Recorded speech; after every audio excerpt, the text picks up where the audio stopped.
Pois é, meus amigos, minhas amigas, terminamos, né? Terminamos de ver esta partida bizarra, né? No Castelão, entre Fortaleza e a equipe do Botafogo, né? Partida atrasada do Campeonato Brasileiro. Partida que poderia dar um fôlego muito legal, tanto para o Fortaleza como também para o Botafogo, né? O Botafogo tinha aí um jogo a menos que o Palmeiras, né?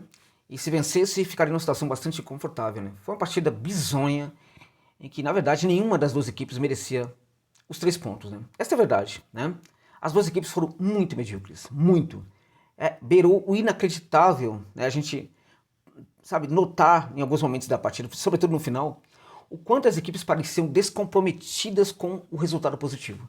Parecia que o Botafogo não lutava por nada no campeonato, né? Parecia que o Botafogo já estava rebaixado à segunda divisão e não jogava absolutamente por nada. Um time completamente morto em campo, um time sem vontade, né? Ao mesmo tempo, do outro lado, né, Fortaleza, uma equipe também conservadora, engessada, com poucas ideias, sem vida no meio de campo completamente ali. Quando ele retira o Caleb, né, o time voltou a ser aquele time sem ideias no meio de campo. Aquele deserto de ideias do Fortaleza no meio de campo voltou a acontecer depois que o Vojvoda tira o Caleb. O Caleb poderia estar se arrastando em campo, gente, poderia estar numa condição física horrorosa, ainda assim não poderia sair. Por que não poderia sair? Porque estava fazendo uma boa partida, era o melhor jogador do Fortaleza no jogo, né, na partida, né? E aí não poderia entrar porque quem entrou no lugar dele não vem bem. Quem entrou no lugar dele não consegue mais mudar jogo. Quem entrou no lugar dele não entrega mais qualidade. Quem entrou no lugar dele foi o Pochettino, né? E ele também tira o Caio Alexandre, repare, ele tira os dois grandes jogadores criativos no meio de campo do Fortaleza, o Caio Alexandre e também o Caleb. Nenhum dos dois estava jogando, quer dizer, o Caio Alexandre não estava jogando um absurdo hoje, o Caleb era o melhor em campo, na verdade, né? Mas o Caio Alexandre, mesmo ruim, não poderia sair para a entrada do Lucas Sacha. É inacreditável o que o Vojvoda fez hoje. Hoje você pode colocar no lugar na cabeça, na conta do Vojvoda, a responsabilidade pela não vitória diante do Botafogo. Uma vitória que, gente, estava tão clara que ia acontecer, né? Não pelo Fortaleza, mas pelo Botafogo, que estava completamente entregue no jogo, né? O Botafogo não estava conseguindo se encontrar. E aí, veja, depois de tanto tempo para treinar, depois de tanta conversa que o Thiago Nunes soltou aí, né, de que a equipe seria diferente, teria muito mais ações e tal, não sei o que. É impressionante os desajustes táticos da equipe do Botafogo. Então, por um lado, esse tempo inteiro que o Vojvoda teve para treinar sua equipe não redundou em absolutamente nada. Aquela coisa que a gente fala, né? Data FIFA, técnico. Técnico aqui no Brasil, geralmente, ele adora não ter tempo, porque quando ele tem tempo para treinar, ele entrega isso daí. E o Vojvoda, que é um técnico que está se abrasileirando, está indo pelo mesmo caminho. Então a gente viu no Fortaleza que esse tempo todo que a equipe teve para treinar não redundou em nada. A gente viu na equipe do Botafogo a mesmíssima coisa. E o Botafogo tem algo também de complicado, né? Porque o Botafogo tem o fator novo, tem um novo técnico, né? Teve tempo para o técnico adequar ali as suas ideias ao que pensam os jogadores. Nada, meus amigos, nada. O Botafogo, no primeiro tempo, foi uma equipe completamente perdida, com mais vontade do que o Fortaleza em vários momentos, né? Mas taticamente uma equipe muito ruim, muito engessada também. Uma equipe que não sabia trabalhar pelo lado do campo, uma equipe que não sabia trabalhar por dentro, uma equipe que às vezes trocava lateral pelo ponteiro e aí não funcionava. O Júlio Santos não entregando nenhuma profundidade, absolutamente nada, né? O Di Plácido ali completamente sobrecarregado e muita culpa foi jogada nas costas do Di Plácido, que não fez uma boa partida, mas não foi um dos piores do Botafogo, na minha opinião. Acho que ele foi até sobrecarregado também, não somente pelo Júnior Santos, que fez uma partida horrorosa, como também por outros jogadores ali da equipe, sobretudo do meio de campo, né? Se a gente olhar para a volância do Botafogo, não funcionou. Se a gente olhar para o Carlos Eduardo, foi o pior do Botafogo em campo. Você pode ter certeza, foi o pior. Por quê? Ele foi o pior. Porque ele aceitou desde o começo a marcação do Zé Wellison. Ele se escondia, gente, no Zé Wellison. Ele ficava ali junto com o Zé Wellison. Parecia que ele estava marcando o Zé Wellison. Só que o Zé Wellison era o cara que estava ali para conter, não para construir. E ele ficava marcando na prática o Zé Wellison. Ele não saía ali de perto do Zé Wellison. Horroroso o Carlos Eduardo, né? Horroroso. E aí ele volta pro segundo tempo, não acontece nada, tá tudo muito bem, né? E aí os volantes também não funcionam. Então o Botafogo não funcionou no meio de campo, o Botafogo não funcionou no ataque, o Botafogo não funcionou na volância, o Botafogo não funcionou no lado do campo. Do primeiro tempo foi horroroso. Fortaleza termina o primeiro tempo um pouquinho melhor do que a equipe do Botafogo, né? Aí vamos para o vestiário. Na volta do vestiário, o que acontece? Thiago Nunes teve todo o tempo para conversar com seus jogadores ali e o Botafogo volta pior. O Botafogo volta completamente entregue, é como se tivesse feito um lanchinho ali no vestiário, né? Uma feijoada, né? Impressionante como o Botafogo voltou para o segundo tempo. Vergonhoso até. Vergonhoso. Tinha muito torcedor ali no Castelão, ali, torcedor do Botafogo. Vergonhoso ali.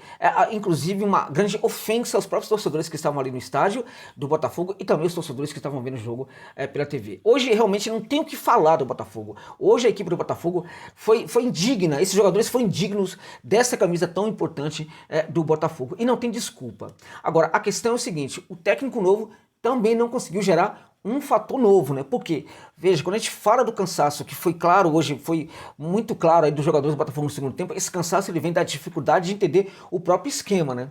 Porque quando o cara não está sintonizado com o esquema tático, ele realmente pede consistência física também dentro de campo, e não somente consistência tática. Então o Botafogo foi uma negação, né? Teve um gol ali entregue de presente pelo Brits, né? Que é um jogador inquestionável no Fortaleza. Eu não consigo entender por que ele é inquestionável, que ele é um jogador que, não porque fez o gol contra, que foi um gol bizarro ali, não tinha nenhuma pressão, né? Mas porque é um jogador que vai muito mal no jogo aéreo há muito tempo. Ele não consegue ver no jogo aéreo e ninguém fala nada sobre isso. O Voivoda nunca o questiona sobre isso, né? Jogador que tem falhado demais o Brits, e ele também certamente hoje, é o melhor zagueiro de Fortaleza, tá muito mal também, né? Muito mal. Então o Botafogo ganha o gol no primeiro tempo e o Botafogo também, vamos combinar, né, gente? Ganha um gol no segundo. Porque quando o Botafogo fez aquele gol, o Botafogo realmente não conseguia jogar, né? Entrou o Danilo Barbosa, entrou muito bem, gosto muito do Danilo, um jogador de muita raça. Parabéns ao Danilo por esse gol aí. Esse é um lutador, tá, gente? Ele às vezes pode até não conseguir, né, fazer tudo aquilo que ele quer, que ele deseja, mas você pode ter certeza que ele entra em campo para tentar fazer. É um jogador que merece muito mais sucesso na carreira. Eu sei que o Danilo Barbosa é um lutador, realmente um lutador, e mereceu esse gol. Ele conseguiu dar ali um certo gás para a equipe do Botafogo. Acho que o Diego Costa também entrou bem, né? Só que entrou bem também porque a defesa do Fortaleza estava, curiosamente, extremamente cansada no segundo tempo, né? Isso também ajudou ali o Diego Costa, né? Então, a gente teve ali, portanto, um Botafogo que conseguiu praticamente ganhar 2 gols do Fortaleza. Agora, qual é a questão? Ganhar entre aspas. Por quê? Porque se o Botafogo estava completamente anêmico no segundo tempo, não estava conseguindo jogar, né? O Fortaleza deveria se aproveitar disso para tentar jogar. Mas o Fortaleza também ficou anêmico. Agora, fica anêmico não somente porque se acomoda, mas fica anêmico também porque o técnico Voivoda destrói completamente a equipe com as substituições que ele fez. Hoje o Voivoda foi muito responsável pela não vitória da equipe do Fortaleza. O Voivoda, sim, o Voivoda, porque a gente pode falar, mas não tem qualidade no banco de reservas com o seu Lucas Sacha. A gente vai falar sempre aqui que os dirigentes erraram em buscar esse jogador. É claro que erraram em buscar o Lucas Sacha. É claro que erraram em buscar. O narrador falou que hoje está sem o Pedro Augusto. Ainda bem, porque é um jogador a menos também. Errou o Voivoda quando ele tira, por exemplo, o Lucero, que não estava jogando nada, e colocou o Galhardo. O jogo não era para um centroavante, o Lucero estava jogando praticamente no campo de ataque, tendo que chegar ao campo de defesa, tendo que chegar ao campo de ataque com velocidade, ele não tem velocidade, e aí virava presa fácil para a defesa do Botafogo, né? Tampouco ele deveria colocar, por exemplo, o Galhardo. Então era melhor jogar sem um centroavante. Por que não inventar? Por que não colocar, por exemplo, um Emmanuel Machuca para jogar ali no segundo tempo, no lugar de um Galhardo? Por que não fazer alguma coisa diferente? Não faz nada diferente. E aí ele tira o Pacheco, que não tá bem, coloca aqui em campo, coloca o tal do Escobar, que é outro que buscaram aí, né? Porque tinha o Esquivel. Isso aí a gente tem que lembrar. Tinha o Esquivel, que é um lateral de um certo nível aí, bem interessante, e tinha o Gonçalo Escobar, um jogador questionável. Quem é que o Fortaleza foi buscar? Por uns dólares a menos ali foi buscar o mais barato, né? Foi buscar aquele que contrataria há 5 anos atrás também. Né? Esquivel seria um jogador que o Fortaleza contrataria por esse Fortaleza de hoje, pelo projeto que tem hoje, que sustenta hoje. O Esquivel era esse jogador para contratar. Fortaleza não quer um dia chegar, por exemplo, em um nível de um Atlético Paranaense? Ora, Fortaleza hoje tem condição de bancar as mesmas contratações de um Atlético Paranaense. Por que o Atlético Paranaense vai buscar um Bruno Sapelli e Fortaleza vai buscar um Pedro Augusto? Por que o Atlético Paranaense vai buscar um Esquivel e Fortaleza vai buscar um Gonçalo Escobar? Quem falou pra você? Quem foi que falou pra você, torcedor do Fortaleza?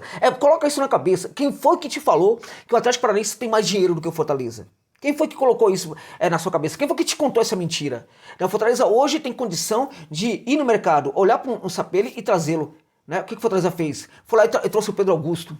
Né? O Furacão foi lá e trouxe o Zapelli.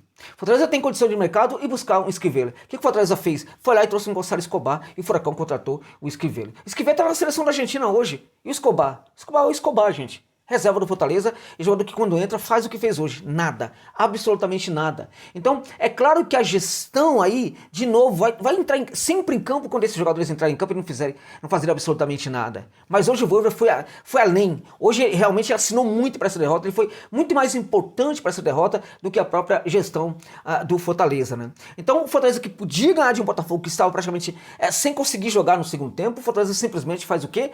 Não quer jogar também, o Voivoda começa a encher o time de jogadores para defender, para chamar mais o Botafogo, porque o gol sai justamente nesse contexto. O time chama muito o Botafogo, que tá mortão ali, o Botafogo vai para a área, tem jogada, tem gol, né? Se tentasse jogar, talvez não perdesse a partida, mas não, ficou com medo do Botafogo que estava ali pedindo pelo amor de Deus para o jogo acabar. Então, na verdade, a covardia do Fortaleza hoje esteve muito no nível, né, da anemia, na verdade, do Botafogo, da dificuldade do Botafogo de jogar futebol hoje. Então, as duas equipes deveriam perder o jogo. Né? Deveríamos ter aí uma norma da FIFA, sei lá, para que as duas equipes, numa partida dessa, as duas perdessem a partida. E não conseguissem um ponto aí para acumular na tabela. Né? Infelizmente, jogo horroroso, tenebroso, de uma equipe que parece que não quer ser campeã, né? E a outra equipe que parece que não tá nem aí mais com nada no campeonato. Né? Até porque, sabe de uma coisa? Lembra em 2021? Fortaleza foi quarto colocado no Campeonato Brasileiro. Lembra de 2021? Fortaleza fez uma grande Copa do Brasil. Lembra de 2021? Fortaleza foi para a Libertadores, né? Vamos ficar centrando nisso até hoje, é isso? É isso?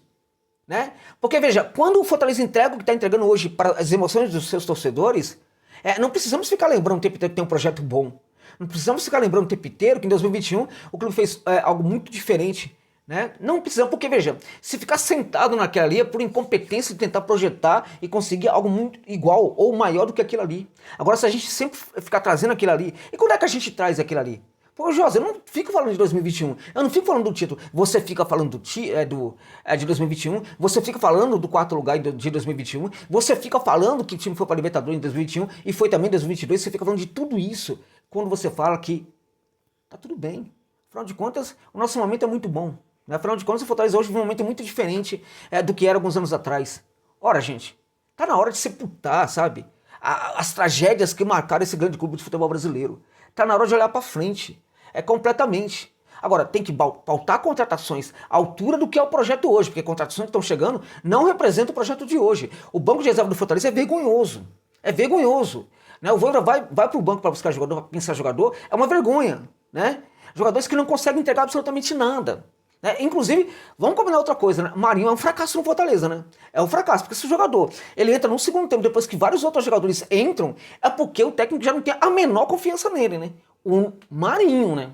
Então, é outro jogador que, sinceramente, podemos já decretar que até o momento ele não deu certo no Fortaleza, ele é um fracasso no Fortaleza também. Então o Fortaleza hoje foi muito mal e o Botafogo também, foi uma vergonha esse Botafogo. E o Thiago Nunes, não dá pra ficar passando pano pra ele não, tá? Ele tem todo o direito de chegar, se apitar, né? Não conseguir mandar muito bem no começo. Agora, a equipe dele tem que deixar sinais dentro de campo, ainda que mínimos, de que tem um trabalho ali. E hoje nós não vimos absolutamente nada em relação a isso. Sabe quem tá agradecendo? Palmeiras. Tá sorrindo à toa, né?